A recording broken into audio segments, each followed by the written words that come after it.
आप किसे मित्र मानते हैं? उसे जो आपसे मीठा बोले। और शत्रु किसे मानते हैं? उसे जो आपसे कड़वा बोले। नहीं, शत्रुता और मित्रता दोनों का निर्णय उनकी बातों से नहीं होता। कभी कभी मीठा बोलने वाला आपका शत्रु हो सकता है और कभी कभी कड़वा बोलने वाला आपका मित्र। ठीक उसी भांति जैसे मीठा सोम रस हानिकारक होता है और कड़वी औषधि लाभदायक, इसीलिए किसी को भी उसके शब्दों से नहीं, उसके कर्मों से पहचानिए, क्योंकि मनुष्य के कर्म ही उसकी पहचान होती कि वो शत्रु है या मित्र। मत्स्य में आज एक नया सूर्य उदय हुआ है। मत्स्य का राजा मैं पहले भी था, परंतु स्वतंत्रता का आभास नहीं होता था मुझे। आज वर्षों के पश्चात यहाँ की वायु में स्वतंत्रता अनुभव कर रहा हूं मैं। अनुभव हो रहा है कि मेरे पास भी शक्ति है। अब मुझे हस्तिनापुर से युद्ध होने का कोई भय नहीं। जिसके पास तुम्हारे जैसा हितैषी हो, उसे कैसा भय कंक? तुम्हारे प्रोत्साहन से आज फिर से मैं स्वयं को एक शक्तिशाली राजा अनुभव कर रहा हूं। महाराज, मनुष्य को शक्ति आत्मविश्वास से मिलती है। यदि आत्मविश्वास है तो मनुष्य स्वयं की और अपनों की रक्षा कर सकता है।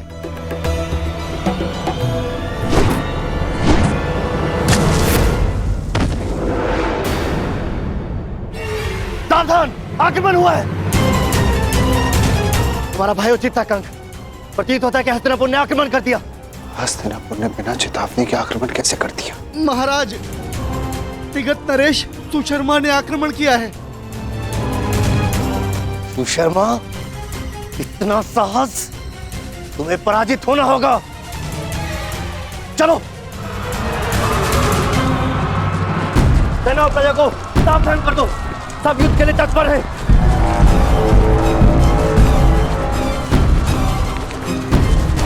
ये जानते हुए भी कि मत्स्य दुर्योधन का मित्र राज्य है, सुशर्मा ने आक्रमण का साहस किया।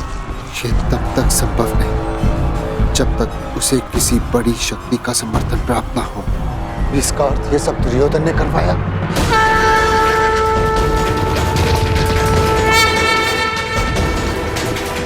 दुर्योधन! युवराज, सतर्क ध्वनि का स्वर सुन रहे हैं आप?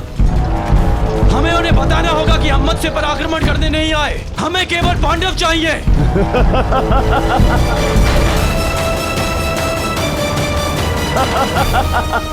मित्र,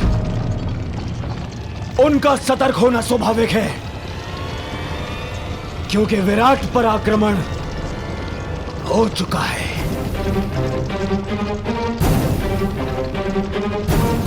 सुशर्मा की सेना दक्षिण छोर से विराट पर पहले ही आक्रमण कर चुकी है।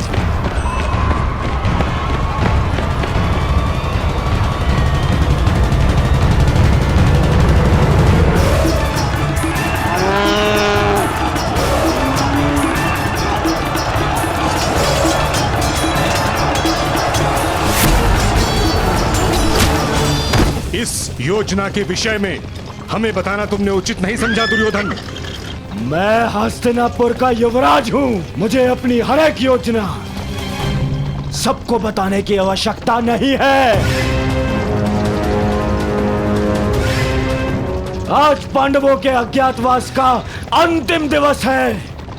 विराट नगर के दक्षिण द्वार पर सुशर्मा ने आक्रमण किया है।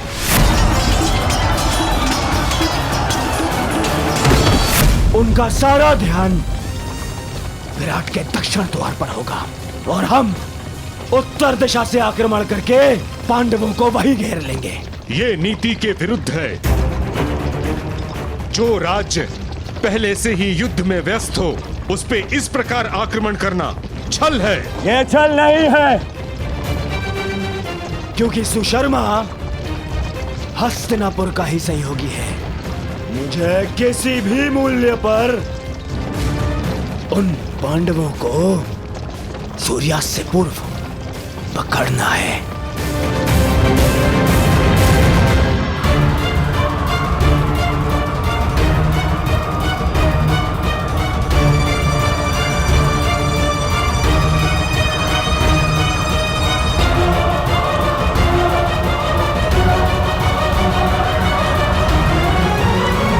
दक्षिण द्वार पर आक्रमण की सूचना सुनते ही वो पांडव उत्तर दिशा से निकलने का प्रयास करेंगे। उत्तर द्वार उस दिशा में चले। परंतु उन्हें इस बात का भान तक नहीं होगा कि उनका अज्ञातवास भंग करने के लिए हम वहां पहले से ही उपस्थित होंगे, पहले से ही।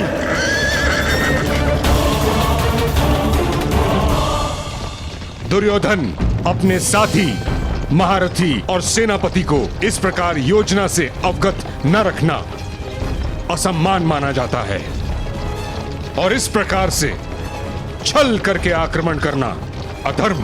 मैं आपको साथ केवल इसलिए लाया हूं पितामह, ताकि आप सब इस बात के साक्षी हो सकें कि मैंने पांडवों का अज्ञातवास धर्म सम्मत भंग किया है।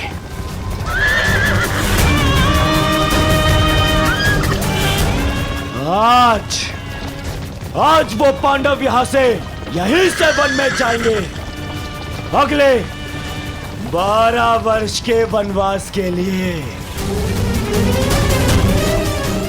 चलो सारथी, गति बढ़ाओ, आगे बढ़ो। मामाश्री, आपको अपनी योजना पर विश्वास है ना? मुझे पूर्ण विश्वास है दुर्योधन। पांडव विराट नगर से बाहर निकलने के लिए उत्तरी द्वार का ही प्रयोग करेंगे। देख लेना तुम।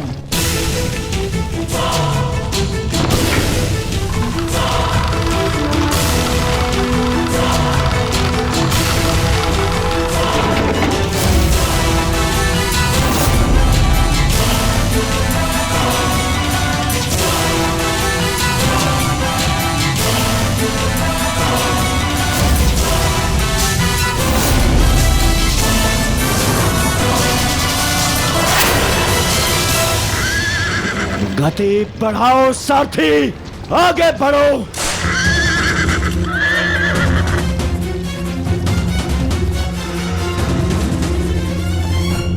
बस सूर्यास्त की देर है, उसके पश्चात हमारा अज्ञातवास संपन्न। ज्येष्ठ शीघ्र ही यहाँ पहुंचते होंगे, उसके पश्चात हम यहाँ से निकल जाएंगे।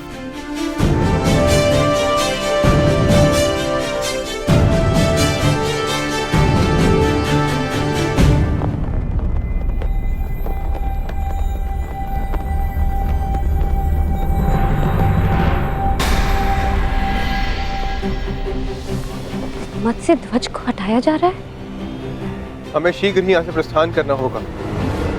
नहीं,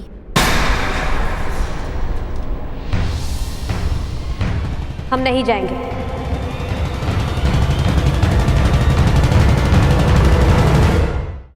परंतु क्यों? क्योंकि जब हमें 1 वर्ष का अज्ञातवास बिताने के लिए स्थान की आवश्यकता थी, हमने यहाँ पर शरण ली, यहाँ का अन्न खाया है हमने। और आज जब विराट नगर को हमारी सहायता की आवश्यकता है, तो क्या यहाँ से जाना उचित होगा? ये क्या कह रही हो पांचाली? वही जो सत्य है और वही जो मैं तुम सबसे कहना चाहता हूं।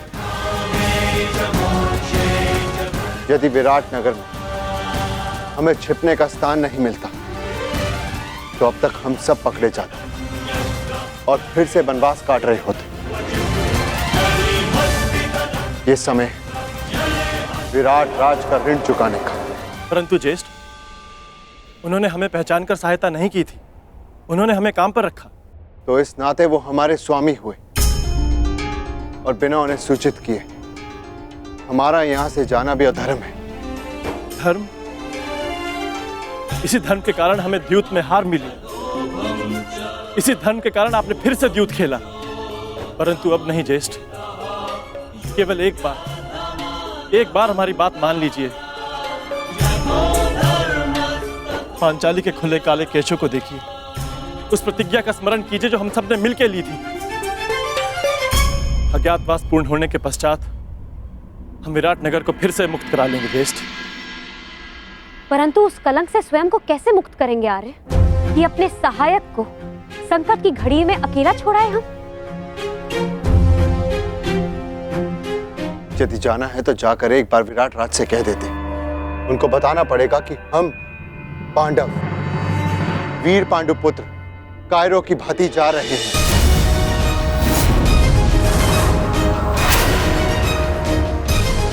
ज्येष्ठ भ्राता श्री सही कह रहे हैं सहदेव।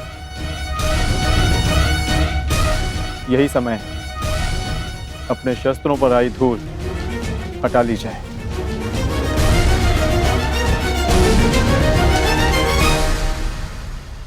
छोड़ो, छोड़ो मुझे, छोड़ो, छोड़ो, छोड़ो मुझे। मैं यहाँ से नहीं जाऊंगी। अपने पिता, अपने नगर को छोड़ के मैं नहीं जाऊंगी। परंतु महाराज को बंधक बना लिया गया है और मेरा कर्तव्य है आपको सुरक्षित स्थान पर पहुंचाना राजकुमारी जी। और मेरा कर्तव्य अपनी जन्मभूमि, अपने नगर की रक्षा करना है। हाँ, मैं भी अपने स्वामी को छोड़कर कहीं नहीं जाऊंगी। चाहे सुशर्मा की सेना हमें बंदी क्यों ना बना ले। परंतु हम महारानी हैं, हमारे आदेश की अवहेलना नहीं होगी।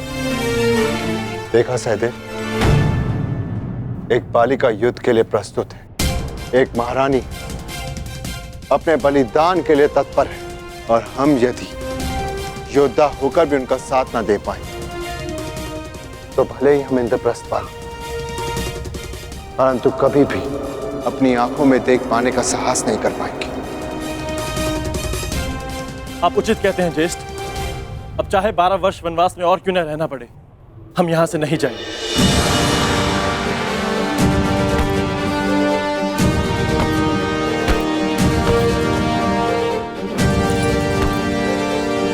भयभीत होने की कोई आवश्यकता नहीं है माताश्री, मैं आपकी रक्षा करूंगा। मेरे होते हुए राज्य पर कोई कुरुदृष्टि नहीं रख सकता। कहां प्रयाण की तैयारी कर रहे हैं युवराज? युद्ध के लिए। ज्ञात है ना, मेरे पिताश्री को शत्रुओं ने बंदी बना लिया है। मैं एक योद्धा हूं, मैं युद्ध करूंगा उनसे, विराट नगर का मान बचाऊंगा। क्षमा चाहती हूँ युवराज, आप अभी बालक हैं, युद्ध कैसे लड़ेंगे? क्यों? संकट के समय में राज्य की रक्षा करना तो युवराज का धर्म है। मेरे पिता मत्स्य राज अभी संकट में, और पुत्र और युवराज होने के नाते ये मेरा कर्तव्य है। निसंदेह युवराज, ये आपका धर्म है, परंतु आपका सुरक्षित रहना भी अत्यंत आवश्यक है। और सेना की एक टुकड़ी महाराज की रक्षा के लिए भेजी जा चुकी है। सेना नहीं, योद्धा की आवश्यकता है। मैं युद्ध करूंगा उनसे। माताश्री, आप ही मुझे बताइए, क्या मेरा जाना अनुचित है? हमारे राज्य पर आक्रमण हुआ है और हम ऐसे ही बैठे रह सकते हैं? तुम उचित कह रहे हो पुत्र, परंतु महारानी की जय हो। नगर के उत्तरी छोर से भी शत्रुओं ने आक्रमण कर दिया है।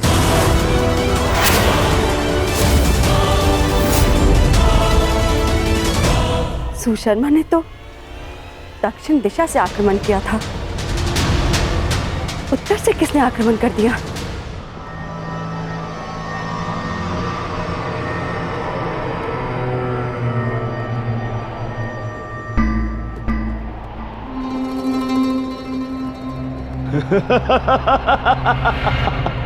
अब कहां छुपेंगे पांडव पुत्र? आज होगा पांडवों का अज्ञातवास भंग।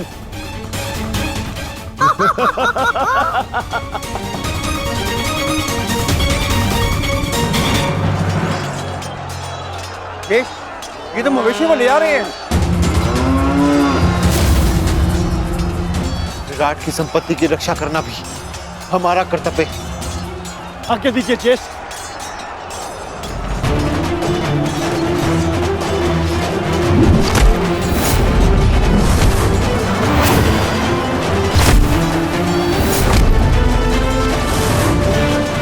मुझे विश्वास है नकुल और सहदेव इस ओर संभाल लेंगे। हमें शीघ्र ही विराट राज को खोजकर उन्हें मुक्त कराना होगा। भीम, वो रे विराट राज, शीघ्रता करो। बड़ा विराट राजा बनता था, हैं? कीचक ही तुम्हारी शक्ति थी। उसके बिना तू एक बूढ़ा हारा पुरुष है विराट राज।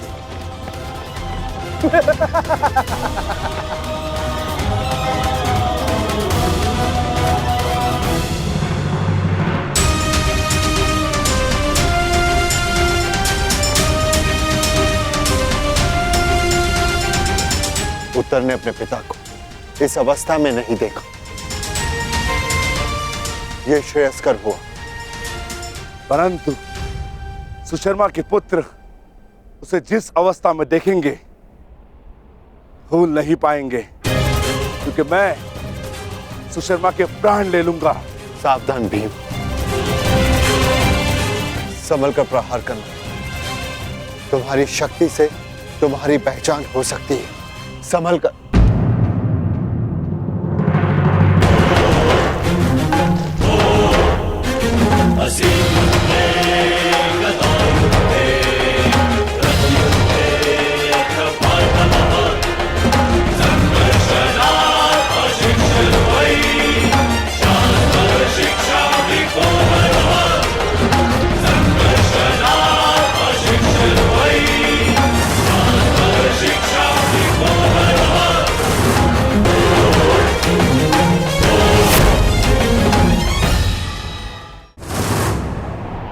सावधान सुशर्मा, मैं तुम्हें चेतावनी देता हूं कि महाराज को मुक्त कर दो, अन्यथा। कौन हो तुम? वल्लभ, महाराज का प्रमुख रसोइया। हमारे अभी इतने बुरे दिन नहीं आए कि हम एक रसोइये से युद्ध करें। वैसे अब तुम हमारे लिए भोजन बनाने का अभ्यास कर लो, क्योंकि अब हम यहाँ के नए राजा हैं। सैनिकों, बंदी बना लो इसे।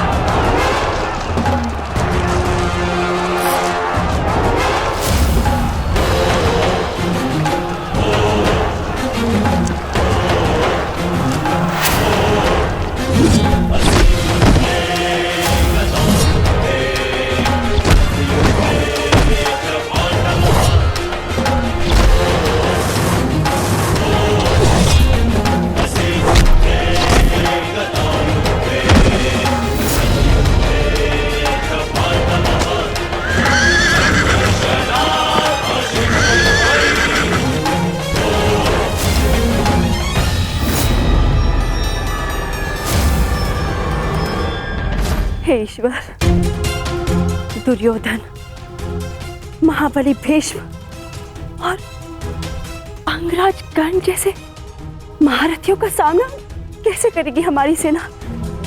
कैसे करेगी? युद्ध का वास्तविक आनंद तो महारथियों के साथ लड़ने में ही आता है माताश्री। अब आएगा युद्ध का आनंद। अब सिद्ध होगा कि आपका पुत्र कितना बलशाली, कितना वीर है। अब आप देखना कैसे मैं महान धनुधारी अर्जुन के भांति अपने बाणों से कौरवों का नाश करता हूं। अत्यंत उत्साही मत बनो पुत्र। क्षमा चाहती हूँ महारानी, परंतु युवराज का कहना उचित है। ये कैसी बात कर रही हो सारंधरी? युवराज अभी बालक है। वो भीष्म और कर्ण जैसे महायोद्धाओं का सामना कैसे कर पाएंगे? कर सकता हूं, परंतु एक समस्या है। एक उत्तम सारथी की आवश्यकता है। अन्यथा उन कौरवों को मैं धूल चटा दूं।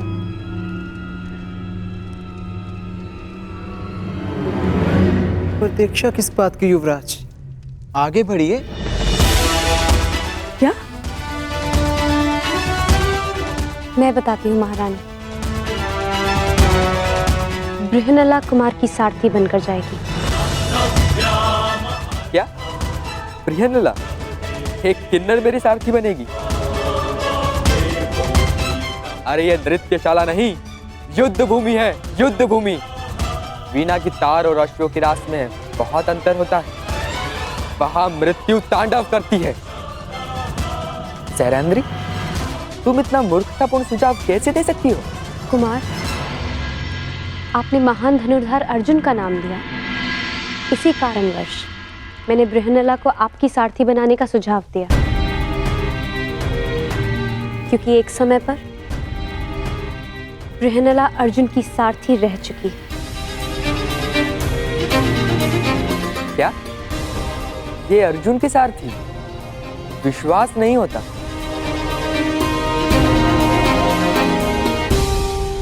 ठीक है, अब कोई और मार्ग भी नहीं। मैं तुम्हें अपने साथ आने की आज्ञा देता हूं। यदि तुम महान अर्जुन की सारथी थी तो मैं भी तुम्हें अपनी सारथी बना सकता हूं।